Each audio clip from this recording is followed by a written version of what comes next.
Smart, clever, but also a little lazy, she knew she needed to go hunting. Winter had begun. Snow covered everything, and the weather was closing in. But as soon as he stuck his snout out of the hole, "Bruh, it's too cold today. Better leave it for tomorrow." And he went back inside. He wrapped himself in the blanket of leaves, and she dreamed of roast rabbits that she had not yet hunted. In the forest and in life, every brain works with an ancient rule: spend as little energy as possible. In other words, if he can lie down instead of going out in the snow, he will choose to stay. It's not a lack of strength, nor of intelligence. It's the brain trying to protect the fox from the effort. But this type of protection becomes sabotage. On the second day, the fox woke up hungry, but he looked through the crack in his den and said, "It's not that bad yet. I'll just rest a little longer." She believed she still had time, that the deadline was long, that hunger would only come at the end of the month. But the snow kept falling, the rabbits disappeared, and the den was getting colder. This is the invisible deadline trap the mind creates. The illusion that later is better, but actually now is all there is. Meanwhile, the fox decided to be productive. She cleaned the den.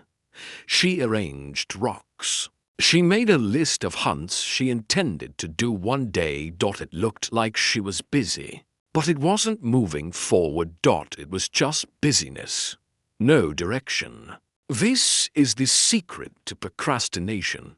The mind wants that quick pleasure, even if small, and runs away from important action because it is uncomfortable. Hunting is hard work. Thinking about the future is scary. Organize pebbles in the burrow. That gives instant pleasure, and it seems useful. The fifth day arrives. The belly rumbles. The snow blocks the entrance, and the burrow doesn't seem so safe anymore. The fox realizes that everything has become urgent, that she is late, that now she has no choice. And what happens? Anxiety, pressure, guilt, self-judgment. She runs. She acts in desperation. You leave unprepared, and you end up getting even more lost. That's the price of procrastination.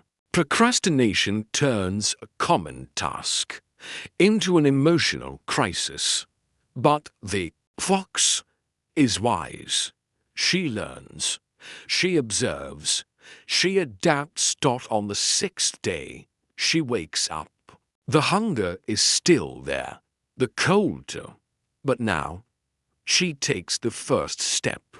Don't wait for motivation.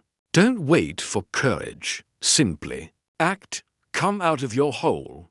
Even if you're scared, take the first step, then the second.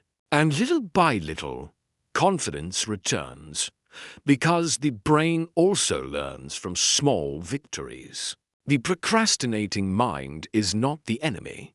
It just needs leadership. When the fox chooses to act, fear diminishes, clarity increases, and the cycle begins again. This time, with more awareness. Procrastination is not laziness. It is poorly programmed protection, and it can be overcome with small steps, minimum routine, and uncareful courage. So, if you are a coy fox who keeps saying, "I'll start tomorrow," remember, the snow does not wait, and the den does not feed.